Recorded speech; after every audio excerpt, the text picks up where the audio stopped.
ja, der erste Schockmoment ist auf jeden Fall nicht so nice. Dafür, dass der Sommer mit einem entzündeten Ohrläppchen angefangen hat, ist es doch noch recht spannend geworden.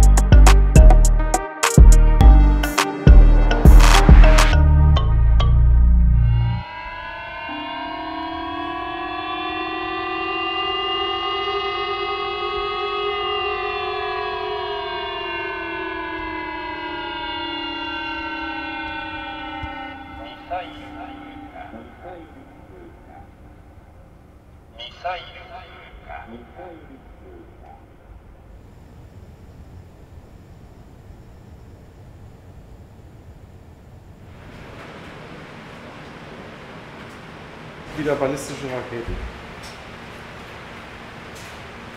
Aber noch nicht heute. Heute wird gearbeitet.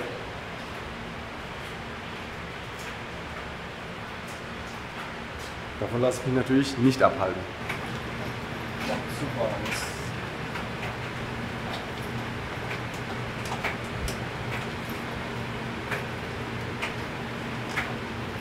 Ja, jedes Team hat so seinen Wäschemann oder Wäschefrauen, die den Stuff machen. Gestern hatte ich Kontakt mit den slowenischen Kollegen und ja, schon interessant, sich dazu auszutauschen, wie sie was machen und zu welcher Zeit. Hier müssen wir uns ein bisschen einigen, aber ich glaube, auf meiner Position sieht man dann schon den einen oder anderen, der zur ähnlichen Tages- oder Nachtszeit im Keller zu finden ist. 20 Säcke kommen da gut rum. Bei ungefähr 30 Leuten im Staff. Ein Dutzend Spieler und noch mindestens mal genauso viele, die im Hintergrund arbeiten.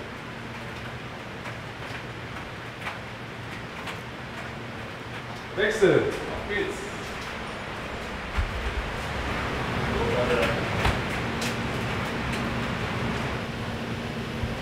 Wenn er markiert ist, Justus Hollatz, 21. Ja. Ja, das ist noch. Wo zieht das dann? Hier? Ja. Ah, doch raus. Also das ist halt noch nicht über den Berg, ne? Die ganze Nummer, ne? Deswegen müssen wir es auf jeden Fall noch schützen. Ja, der Raketenangriff heute Nacht hat mich ein bisschen Krass verwirrt. Es war, glaube ich, so um 4 Uhr. Ich war am Schlafen, also ich konnte nicht schlafen, Jetlag-mäßig. Und auf einmal habe ich draußen erstmal einen Alarm gehört. Dann bin ich raus auf den Balkon gegangen und habe ihn dann draußen gehört und habe mir gedacht, okay, was ist das? Dann habe ich drin mein Handy gehört, dass der Alarm, also der iPhone-Alarm angegangen ist. Was war denn das? Spionagesatellit von Nordkorea. Nordkorea, und das haben wohl irgendwie. Haben sie abgeschossen oder was? Oder Ist ins Wasser gefallen. Ne? Ja. Ich glaube, der erste Gedanke ist halt immer schon so ein bisschen crazy. Also, dass man sowas einfach in der Umgebung mitbekommt. Ich glaube, es ist ein Unterschied, wie man sowas in den Nachrichten hört. Aber wenn man halt sozusagen selbst hier dabei ist und dann auch so einen Alarm hört, dann ist es halt schon, ich glaube, es ist halt ein bisschen anders. Also ich glaube, auch die ganzen Umweltsituationen, in denen man jetzt hier in Okinawa war, die ganzen Zustände, in denen man, wenn es jetzt ein Taifun oder sowas ist, in die man sozusagen reingeraten kann. Also es ist schon ziemlich extrem und da sind schon ein paar Gedanken, die jemandem in den Kopf kommen. Also morgen, also du machst das gleich mit dem Tape plus mit der Spezialbandage. Also nur ein Tape. Ein Tape und die Spezialbandage, dass wir gucken, wie du damit zurechtkommst. Ja. Und mit der dann auch heute Abend. Ja. Ja, das war aber gut organisiert auch in Abu Dhabi. Wir haben ja dann auch direkt am nächsten Tag ein MRT gemacht. War dann so ein bisschen schwierig, dass sie keinen Radiologen hatten, der es befunden konnte. Aber ich habe da ja in Köln den Magnus Andersson, der uns ja immer unterstützt. Und das konnten wir dann ganz gut diagnostizieren. Und dann haben wir unsere Physiotherapeuten auch Tag und Nacht mit ihm gearbeitet. Und dann haben wir das ja relativ schnell auch in den Griff bekommen bei ihm.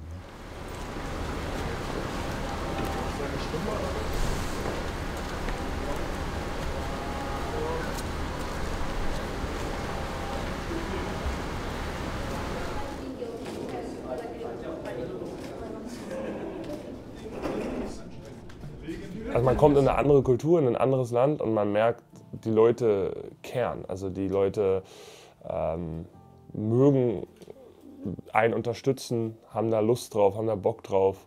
Und da sind ja auch Menschen dahinter und ich finde, das ist irgendwie cool, so als Sportler, das nimmt man manchmal ein bisschen für selbstverständlich, das so mitzubekommen, ist schon ziemlich cool. Bitte geben Sie bei der Weltmeisterschaft Streit. Streit.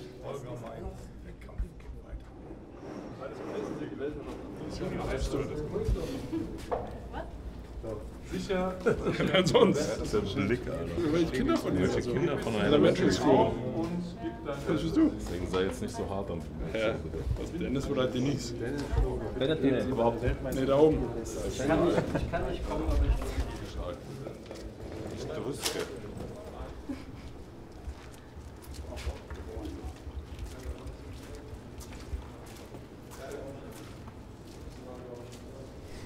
Straight.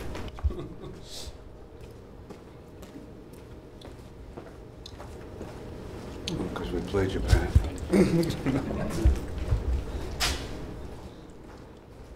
Man merkt einfach, wie nicht nur gastfreundlich die Leute hier sind, aber auch wie gedacht die an Sachen einfach rangehen. Also selbst so Kleinigkeiten wie, als wir angekommen sind, dass Leute versucht haben, mit uns Deutsch zu reden. Dankeschön, bitteschön und so weiter und so fort, willkommen. Ich glaube, diese kleinen Gesten, das für mich persönlich fällt es halt auf, dass Leute wirklich gedacht an so eine Sache reingehen.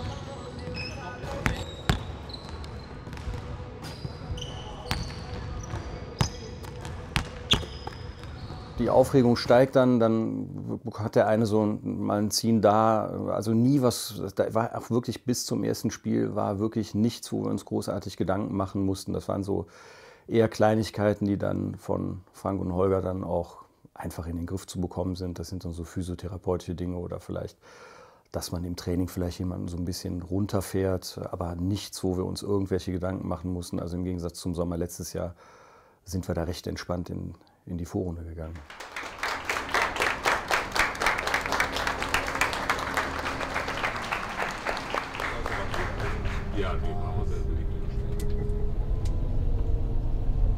Je mehr ich über diese Nationalmannschaftssache nachdenke, desto cooler finde ich das, dass ich hier auf einer Insel irgendwo in Japan bin, wo ich sonst wahrscheinlich nie hingekommen wäre, andere Kulturen mir anschauen kann durch Basketball. Und das ist natürlich, also das ist ein Privileg, was man so nicht, das darf man nicht vergessen zu wertschätzen.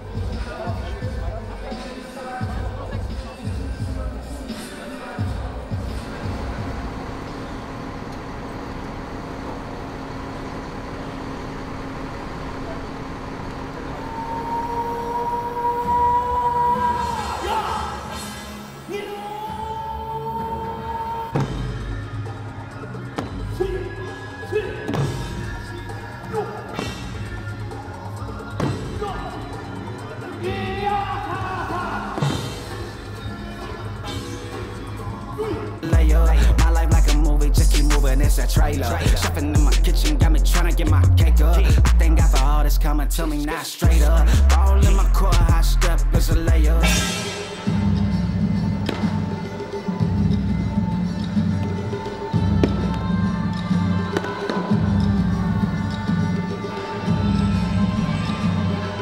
Im Turnier sieht es dann nochmal ganz anders aus und du willst irgendwie deine Füße ins Turnier richtig kriegen.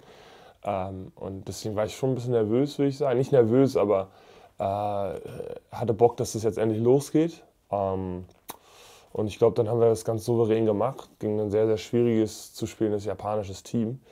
Haben das, glaube ich, ganz gut gemacht. Und auch mit einem guten Mindset, dass man jetzt nicht nur dieses Spiel gewinnen will, sondern halt auch mehr. Und dass man alles sehr, sehr ernst nehmen muss hier und das nicht irgendwie hindödelt, auch wenn man mit 20 oben ist. Und ich glaube, das macht ein gutes Team aus und das macht dieses Team aus. There's going to be a crowd factor. All right, we need great communication. Great communication. All right, this is a team that we can't let play with us. We can't let them get confident. do we do that? Hey, we come out with that physicality and defense right away. Physicality and defense right from the get-go. Wir wissen, was unser Ziel ist. Wir geben alles zusammen, egal was passiert. Wir bleiben together. Yes, sir. Come on, family on. 1, 2, 3. Schon öfters ein bisschen darüber geredet, wie es ist, hier mit den japanischen Fans zu spielen. Es ist auch ziemlich laute Halle. Wie gesagt, Okinawa, die ziemlich freundliche Fans, würde ich mal sagen, aber die Atmosphäre war einfach great.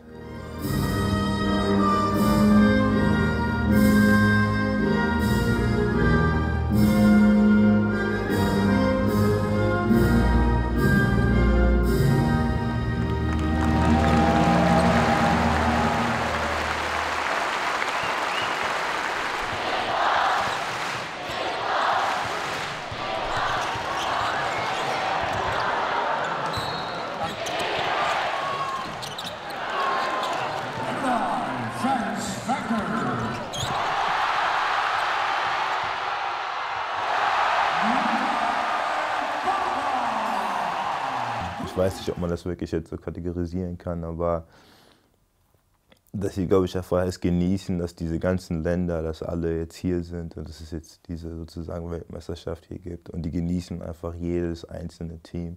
Und Japan jetzt natürlich, glaube ich, wird ein bisschen mehr gecheert, wenn Japan einen Korb macht, aber auch wenn wir einen Korb gemacht haben, dass trotzdem Applaus von allen kam. Das ist irgendwie einfach in der Natur von denen, das ist einfach, wie ich gesagt habe, also so nette Leute sind. Also es ist echt, das finde ich echt interessant.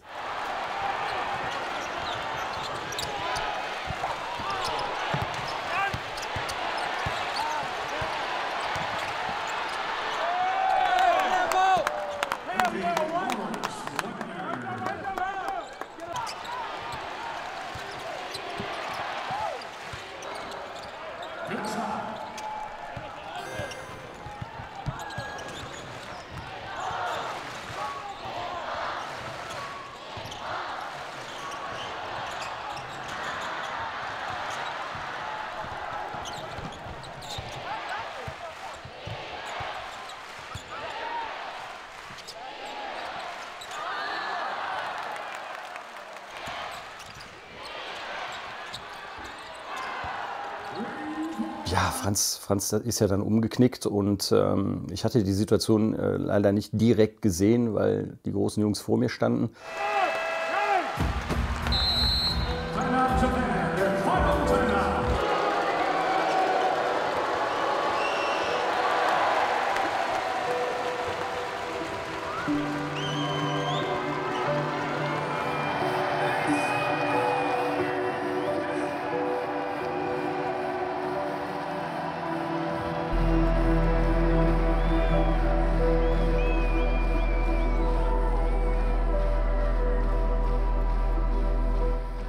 Das hat ihn schon angefasst direkt. Man hat ja dann auch gesehen, dass er auf der Bank dann ziemlich aus dem Sattel gegangen ist, aus Wut natürlich. Und ja, dann haben wir das erstmal in der Kabine uns dann in Ruhe angeguckt.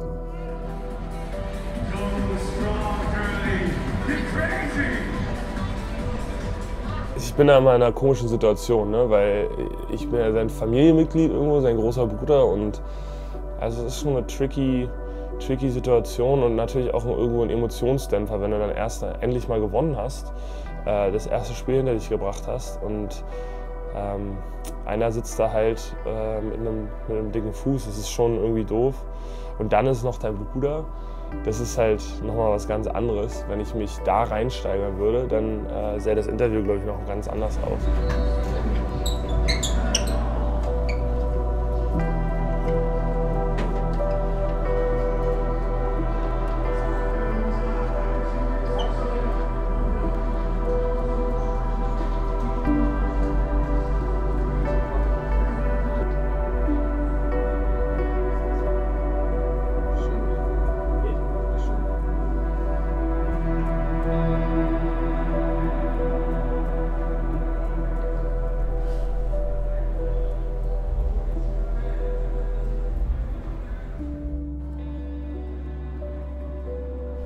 Battle of the second half.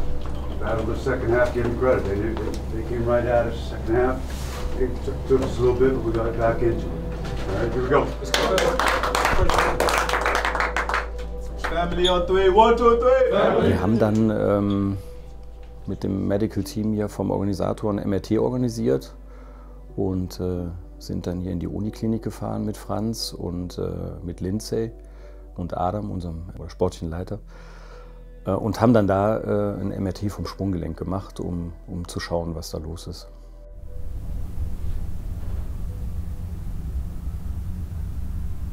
So it's a lot of collaboration. So obviously I'm coming in not from the Federation, I'm coming in from Orlando. So where they spend the bulk of their time and most of their games, and so keeping up with their routines and the consistency of their treatments and everything.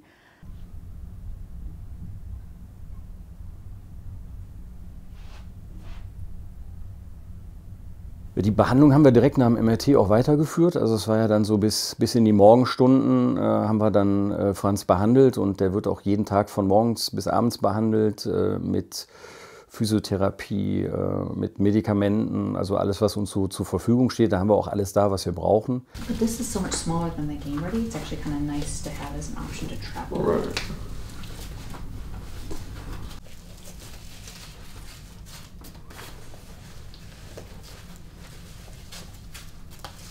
Der erste Tag war erstmal so mental drauf klarkommen, dass man ein bisschen Pause machen muss und auch ein bisschen runterzukommen und damit klarzukommen.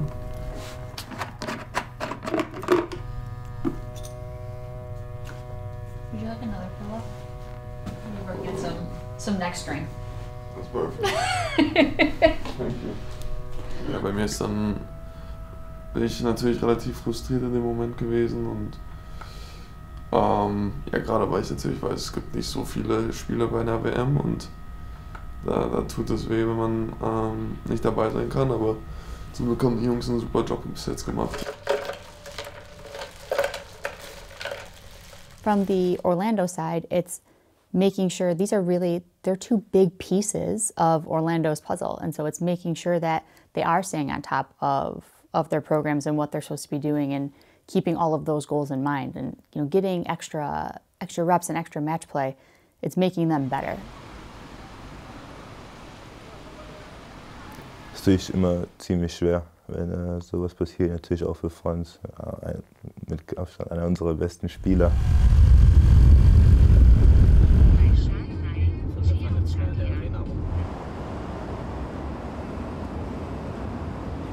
Basketball ist natürlich ein Spiel von Runs. Und so ein Team wie in Australien darfst du halt wirklich keine Confidence, also Confidence haben die schon, aber halt wirklich keine Möglichkeit geben, eine Chance zu wittern.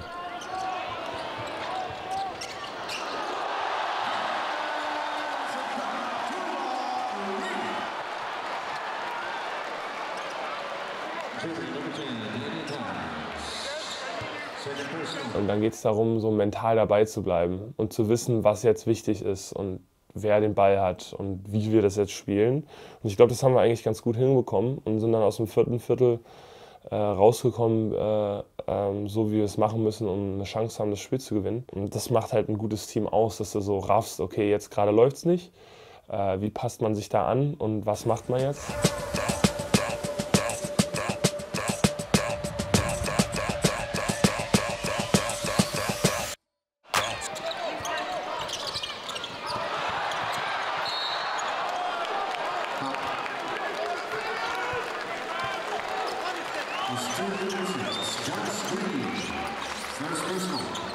Auch wenn wir jetzt mal schlechte Zeiten haben oder sowas im Basketball, was auch immer passieren wird, dass wir als Team einfach zusammenbleiben. Und ich glaube, das haben wir auch auf jeden Fall gemacht und haben es dann geschafft, wieder einen Weg nach vorne zu finden.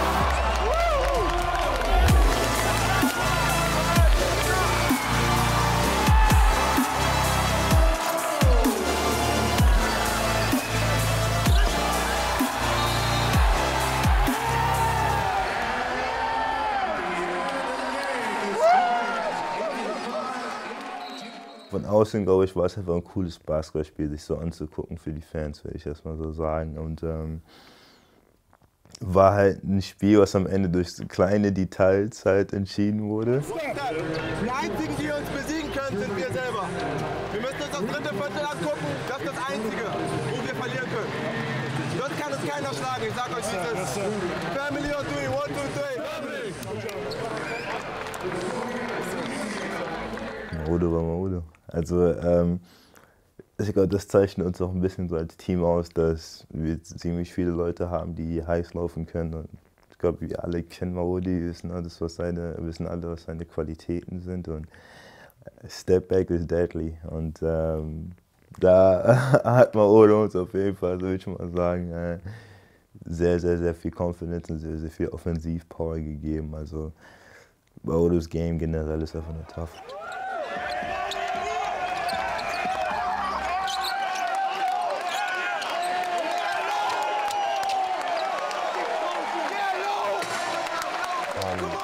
Aber geil, wir haben jetzt 2, 3 Spiele knapp verloren und mal so ein knappes Spiel gewonnen zu haben, wenn es drauf ankommt, hat uns, glaube ich, sehr, sehr, sehr viel Selbstbewusstsein gegeben. Johannes Vogtmann und ich haben danach im Bus gesagt, was für einen Unterschied 3 Punkte machen können von der Stimmung. Das ist schon faszinierend, wie das so funktioniert mit Gewinnen und Verlieren.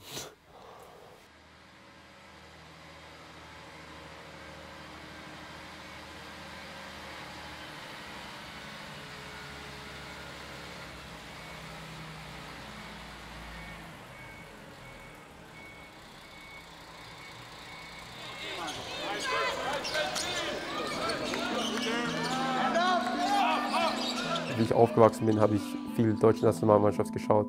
Ich habe damals Dirk angeschaut.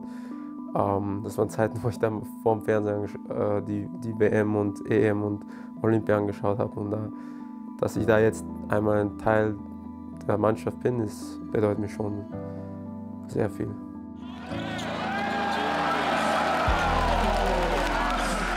Gordi hat mir einfach in Abu Dhabi dann gesagt, dass hey, ich bin der 12. Mann. Wird so ausschauen, dass ich vielleicht spiele, vielleicht gar nicht spiele. Für mich war es klar und ich habe auch mit dem kein Problem gehabt. Ich hatte schon mal so eine Rolle in der Jugend. Ich weiß, dass ich mit der Rolle sehr gut umgehen kann.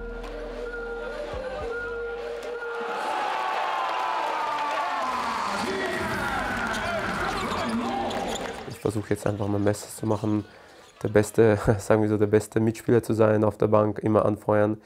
Und wenn ich eine Minute bekomme, wenn ich 5, wenn ich 10 oder 40 bekomme, dann schaue ich einfach, dass ich die mit 100% Einsatz reinkomme und ja, alles mache, damit mein Team besser wird.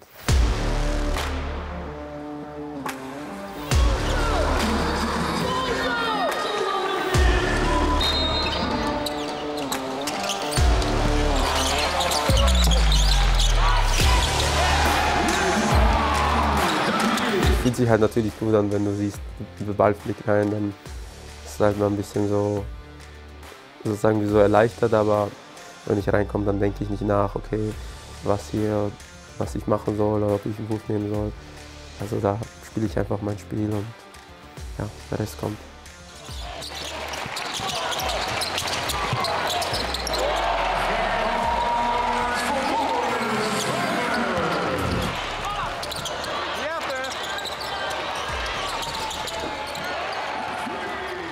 Finnland ist eine sehr, sehr gute Mannschaft. Wir wussten, dass es nicht einfach wird. Sie haben uns die ganze Zeit geärgert, aber ich glaube, wir haben uns dann, wir haben nicht auf deren Niveau gespielt, aber wir haben unser Niveau hochgesetzt und einfach auf unser Niveau gespielt.